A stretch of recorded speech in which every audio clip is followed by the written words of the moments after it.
নমস্কার বন্ধুরা, green nature YouTube চ্যানেলে আপনাদের সকলকে স্বাগতম। এখন শীতের শেষে অনেকেই ভাবছেন কারিপাতা গাছের কিভাবে যত্ন নেওয়া উচিত। চিন্তার কিছু নেই। আজ আমি আপনাদের দেখাবো কিভাবে শীতের শেষে কারিপাতা গাছের যত্ন করলে গাছটি প্রাণবন্ত হবে এবং অনেক পাতা হবে। ভিডিওটির শেষে রয়েছে একটি বিশেষ টিপস, যেটা আপনাদের গাছের জন্য খুবই গুরুত্বপূর্ণ। তাই পুরো ভিডিওটি দেখুন এবং গাছের যত্ন নিন।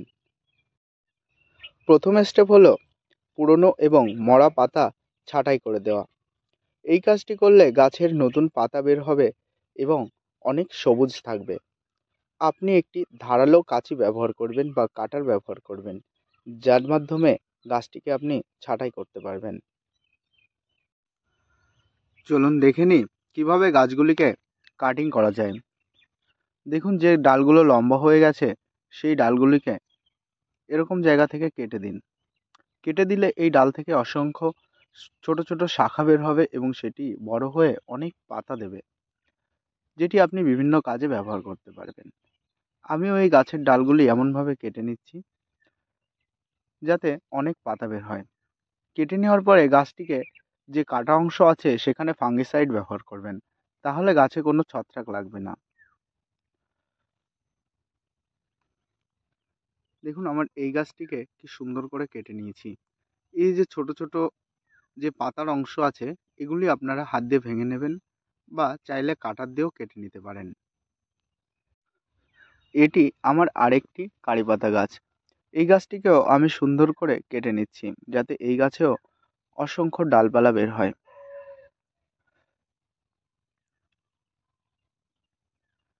যেখান দিয়ে ডালগুলো অধিক লম্বা হয়ে গেছে সেখান দিয়ে আপনারা কেটে নেবেন। এই গাছটি তুলনামূলকভাবে একটু বড়, তাই যেগুলো কাটার দিয়ে সম্ভব সেগুলোই কাটার দিয়ে কেটে নিচ্ছি। বাদ বাকি মোটা ডাল আমি পরে অন্য কিছু ব্যবহার করে কেটে দেব। আপনারাও এরকম করে কেটে দিন। কাটা জায়গায় অবশ্যই ফাঙ্গিসাইড লাগিয়ে দেবেন। দেখুন, আমার গাছটি কেমন সুন্দরভাবে পরিষ্কার হয়ে যাচ্ছে। এই যে সরু সরু ডাল এগুলো আপনারা কেটে দেবেন, কারণ এর থেকে যে পাতাগুলো বের হবে সেটি অনেকটা গ্রোথ নেবে না। তাছাড়া গাছে যদি মরা বা রুগ্ন ডাল থেকে থাকে সেগুলিকে অবশ্যই ছেঁটে দেবেন, কারণ এই মরা ডালগুলি থেকেই শুরু হয় ডাইব্যাক। যদিও এই গাছে অতটা ডাইব্যাকের সম্ভাবনা লক্ষ্য করা যায় না, তবুও এগুলি ছেঁটে দিলে গাছটি অনেক পরিষ্কার লাগবে। আমার গাছটি এখন সম্পূর্ণরূপে ছাঁটাই করা হয়ে গেছে। এরপরে আমরা নজর দেব খাবার ব্যবস্থাপনায়। গাছের গোড়ার মাটি যদি শুকনো থাকে তাহলে এভাবে ভিজিয়ে নেবেন।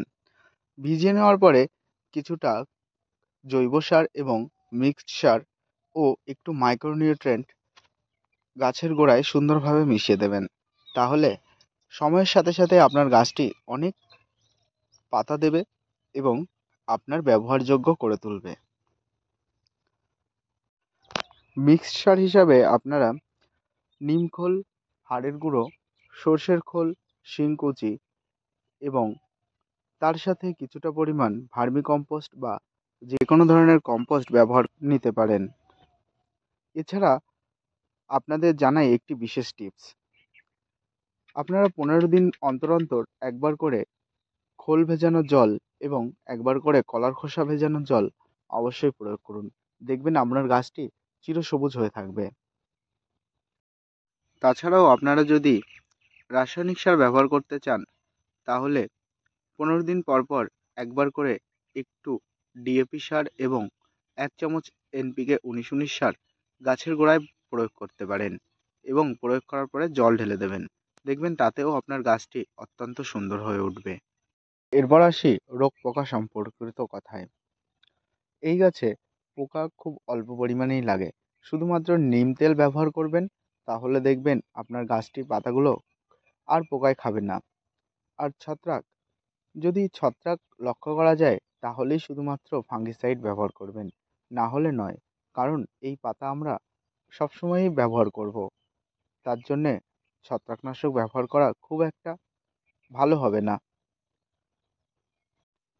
গাছটিকে অবশ্যই পর্যাপ্ত মানে জল দেবেন, না হলে গাছটির পাতা বিবর্ণ হয়ে যেতে পারে। দেখবেন যখনই আর্দ্রতা ভাব কমে যাবে তখনই মাটিতে জল দেবেন। গাছটিকে অবশ্যই রোদে রাখবেন। এই গাছের জন্য পর্যাপ্ত সূর্যের আলো খুবই দরকার। প্রতিদিন অন্তত 5 থেকে 6 ঘন্টা রোদে রাখবেন। তবে দুপুরবেলার প্রচণ্ড সূর্যালোকের থেকে অবশ্যই গাছটিকে বাঁচিয়ে রাখবেন। তো চলুন আপনাদের একটা বিশেষ টিপস শেয়ার করি। আপনাদের গাছে যদি ছত্রাকের আক্রমণের হাত থেকে একদম রক্ষা পেতে চান তাহলে গাছটিকে প্রতিদিন অন্তত একবার স্নান করে দেবেন। এতে আপনার গাছের পাতা ধুলোমুক্ত হবে এবং যে ছত্রাকের জীবাণুগুলো বাসা বাঁধবে, এইভাবে আপনি খুব সহজেই শীতের পরে কারি পাতা গাছের যত্ন নিতে পারবেন। ভিডিওটি যদি আপনাদের ভালো লাগে এবং কাজে লাগে তাহলে লাইক দেবেন, শেয়ার করবেন এবং গ্রিন নেচার ইউটিউব চ্যানেলটিকে সাবস্ক্রাইব করতে ভুলবে না।